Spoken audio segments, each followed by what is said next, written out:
Okay, so we're just going to maintain our worm farm, which has been going since the 4th of December. I can't even imagine how much waste I've put in this.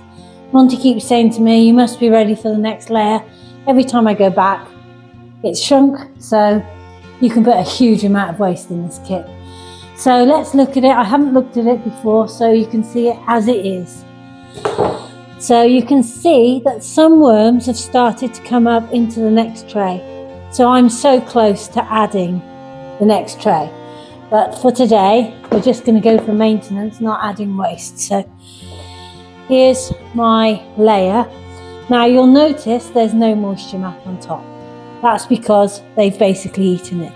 So I'm going to show you where they're working. So there's so many worms now.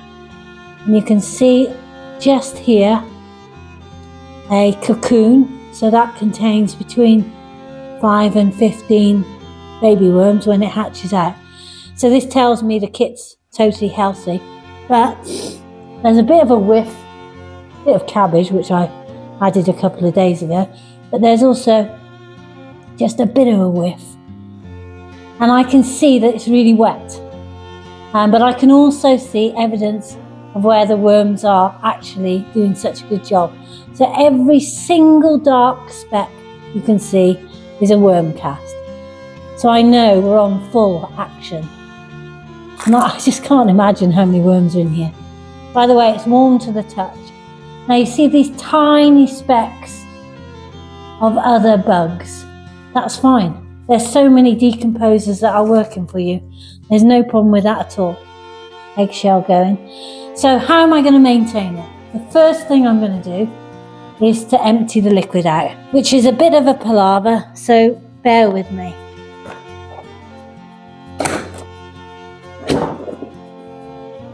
Just a little bit awkward. Now you'll see a few worms here, and there'll be even more in the tray below. So I'm just going to pop them back in. You'll do this outside, but I'm doing it in the barn. And so I haven't emptied this for several weeks. That's also fine. So that is fantastic worm tea. So it's packed with nutrients, and I'm going to add it to a watering can full of water. And I expect I'll spill it, but never mind. Oh no, all going well. So this is going to super boost my watering can. I don't mind if there's more water in it, but about 1 part liquid to about 10 parts water is right. So roughly, as you can see, this tray is about 10% of that watering can. So I know I'm right. Sometimes there'll be dead worms in here, but today there's none. So I'm just going to put the filter back on. So it's a bit messy, but you only have to do this once in a blue moon, so no big deal. Put that back on top. Now then, I just want to make sure my worms are happy, so I'm just going to aerate it a little bit because I can tell it's a bit wet. You can do this with your hands, or God, there's so many worms in here. And you can see the compost, how it's being made. This is a bit whiffy. But again, once I've aerated it, added some cardboard later, actually I will as well. It's had lots of egg boxes, and it's had basically all my kitchen waste. But to make sure it doesn't smell, the key is to add a really good dose of lime mix. Because the last thing you want is attracting flies or whatever.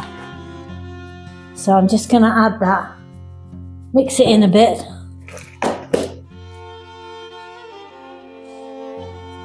It also helps dry up the whole thing. So you've got your lime mix, which is helping with acidity, which is smell, but also it will help dry it up a bit. I'm going to add a sprinkling of worm treat, which looks the same, but is a different recipe. And then I've got a little bit of rock dust. And again, this is a really good booster for your worm, so well worth adding a sprinkling every now and again. Not too much needed. Worms are not expensive to run. They're pretty cheap pets. So I had hoped that I would be able to add the next trays day, but I can see it's sunk again. So I'm going to give it one more go in this tray. So the moisture mat goes on top, and then this empty tray goes on top of that. Once it is touching the bottom, when I add this tray, I'll take the moisture mat off and I'll start adding waste into this tray. And that means that gradually the worms will come up through the holes. That will leave me a tray of compost which I can harvest. I hope that will be 2 or 3 months' time. And then I will have all the worms in this tray. I can put this tray on the bottom, the empty tray on the top, and carry on in a continuous cycle. So easy to maintain, very little mess. I would do this outside, obviously. And you've got a watering can full of lovely worm tea.